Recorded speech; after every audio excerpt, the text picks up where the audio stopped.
Hi there, folks. My name is Rachel Weissman. I'm the operations coordinator at the Raleigh-Cary Jewish Federation. I'm also a health coach and healthy cooking teacher. Today, I'm going to be showing you a very simple, very kid-friendly, and ever so slightly less unhealthy version of a dessert for Passover. We're going to be doing Matzoh Bark. So the first thing you're going to want to do is get all of your ingredients together. We've got some chopped nuts or seeds, some chopped dried fruit, a little bit of butter, some chocolate, and some matzah. I'm gluten-free, so I'm using gluten-free matzah, but you can use whatever kind of plain, unflavored matzah you prefer. And then you're gonna wanna get out a double boiler. If you don't own an actual double boiler, you can kind of make one like I have here.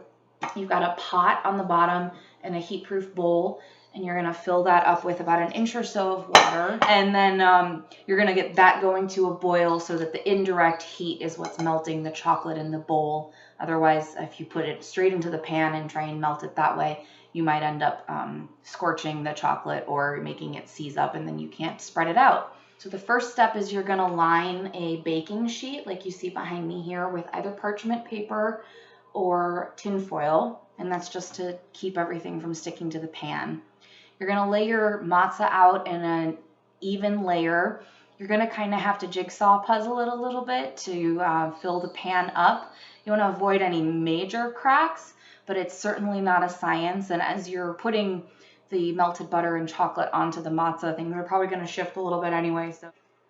So once you've got your matzah all laid out, you're gonna get a pastry brush and your melted butter or margarine, and you're gonna kind of just gently brush some of that melted butter or margarine in a nice layer on top of your matzah.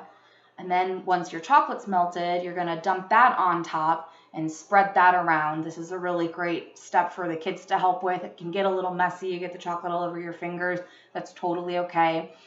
Just try and get as even layer as possible on top of your matzah. It's totally okay, especially around the edges if there's a little bit of matzah showing through, but you want to get that nice and even as best you can. Again, the matzah is probably going to shift around on the baking sheet, and that's totally okay. Like I said, this is an art, it's not a science.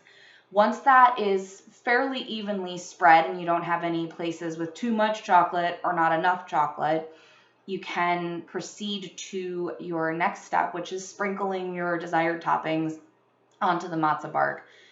So you're going to put your dried fruit and your nuts and seeds all over it. If you're like me and you really love a salty sweet combination, you can sprinkle a little extra finishing salt like a Maldon salt, or even just some coarse kosher salt, just a little bit right on top. Then you're going to put that in the fridge or just off to the side somewhere if it's nice and cool in your house, and let it set up so that the chocolate gets nice and firm. Once that's done, you're just going to break it up with your hands into nice bite-sized pieces, and voila, you've got matzoh bark for dessert.